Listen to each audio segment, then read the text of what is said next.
بسم اللہ الرحمن الرحیم۔ انتظامیہ یہ بات اچھی طرح جانتی ہے کہ اہل حدیث جتنی بھی تنظیمیں ہیں تمام تنظیمیں یہ پرامن ہیں اور ان کے اندر تشدد کا نام و نشان نہیں،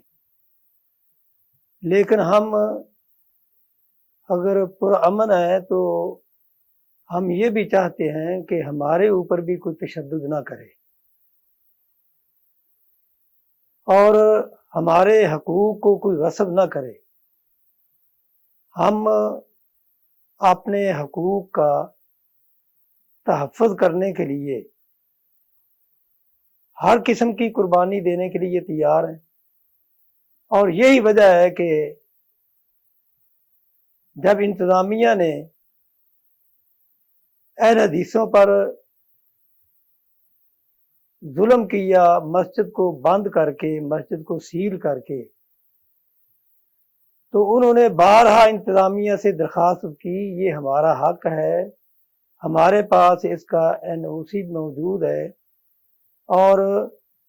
اس کے انتظامات ہمارے سپرد ہیں، ہم نے نماز اور جمعہ یہاں ادا کیا ہے، شروع کیا ہے۔ اگر ہم سے کوئی نقص امن کی بات ہوئی ہے تو وہ نشاندہی کی جائے، اس کی نشاندہی کی جائے، لیکن انتظامیہ نے کچھ شر پسندوں کو ساتھ ملا کے تو اہل حدیث کے خلاف ایک فیصلہ دیا کہ جوبلی ٹاؤن والی مسجد کو سیل کر دیا جائے کیونکہ یہاں نقص امن کا خطرہ ہے۔ تو آج تمام اہل حدیث سراپا احتجاج ہیں اور انہوں نے 18 تاریخ جمعے کے دن مکمل احتجاج کا اعلان کر دیا ہے، اور یہ احتجاج ہوگا جس طرح اسرائیل کے ظلم کے خلاف ہم اس دن احتجاج کریں گے، اسی طرح ہم پاکستانی لاہور کی انتظامیہ کے خلاف بھی احتجاج کریں گے کہ اس نے ہمارا حق غصب کیا ہے، اور یہ انتظامیہ میں کچھ شر پسند ایسے لوگ ہیں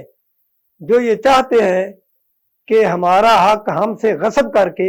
کسی دوسرے کو دے دیا جائے۔ تو انتظامیہ کو یہ بات سن لینی چاہیے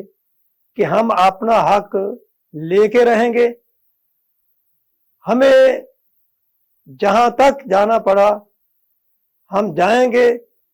اور اگر انتظامیہ نے انصاف نہ کیا